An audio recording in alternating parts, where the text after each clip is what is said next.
Hey, what's up everybody, Commander Radix here, bringing you another episode of Transformers Lore. In this episode, we're going to be taking a look at an in-universe Transformers disease inspired by a real-life phenomena. You see, in the Transformers toy line, there is an issue called gold plastic syndrome, where gold plastic used on toys can become fragile and break easily than other parts. But of course, I don't talk about out-of-universe stuff on this channel, so why are we talking about gold plastic syndrome? Because GPS exists within the Transformers multiverse.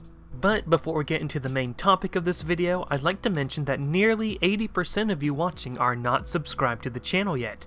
If you like what you see in the video and want to see more that Transformers Lore has to offer, please consider subscribing. It'll help the channel grow, and it's a great free way to support me in video production on the channel. And hey, you can always unsubscribe later if you change your mind. But with that out of the way, let's jump into today's topic. The symptoms of gold plastic syndrome consist of, if its real-world counterpart is anything to go off of, the degradation and gradual disintegration of the Cybertronian body, one of the few natural diseases that affects the structure of living metal. On top of that, a cure for the GPS appears to be scarce, if not totally non-existent. There are certain universes where we have specific mentionings of gold plastic syndrome. In the Transformers animated cartoon universe of MALGUS 1207.26 Alpha, the threat posed by GPS was softened during the Great War. The Great War facilitated many scientific minds on all sides and led to many scientific advancements.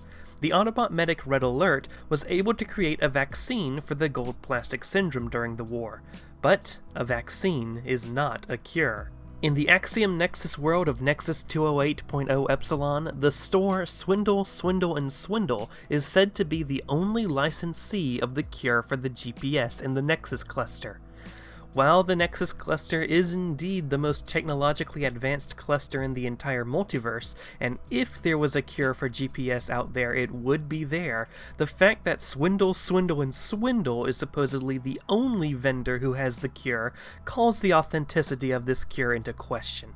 In one minor PRIMIAX beta universe that was a branch of the Marvel Transformers universe, during the war against the Cybertronian Empire, the Autobot Protectobot First Aid contracted GPS. Whether or not it was a natural infection or if the GPS came from the weaponization of the disease is unknown. However, being infected and presumably being disintegrated, First Aid would not be able to combine with his fellow Protectobots to form Defensor during the war, resulting in Optimus Prime ordering First Aid and Fix-It to heal a dying Ratchet, transplanting his spark into a new body that could combine with the Protectobots to replace First Aid. In one horrifying universe, PRIMAX 185.0 Beta, humanity was drawn into the Autobot-Decepticon war in a scale that had not been seen before.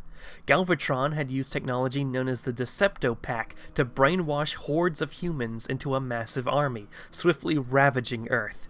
The Autobots and their human allies, the secret Transformer Autobot Rescue Squad, were driven to the point of desperation and weaponized the gold plastic syndrome alongside the photo degradation protocol, and though these two forms of biological warfare were used, nothing could stop Galvatron's rise. And that's going to wrap up today's video. I hope you enjoyed. I do videos on a range of topics and includes history and Transformers, so if you're a nerd who likes nerdy things, consider subscribing to the channel. Like I said before, nearly 80% of you haven't subscribed yet. It's free and you can always unsubscribe later. Don't forget to check out all my social media links in the description to see what's going on with me, and if you really want to go the extra mile to support me, consider supporting me on Patreon.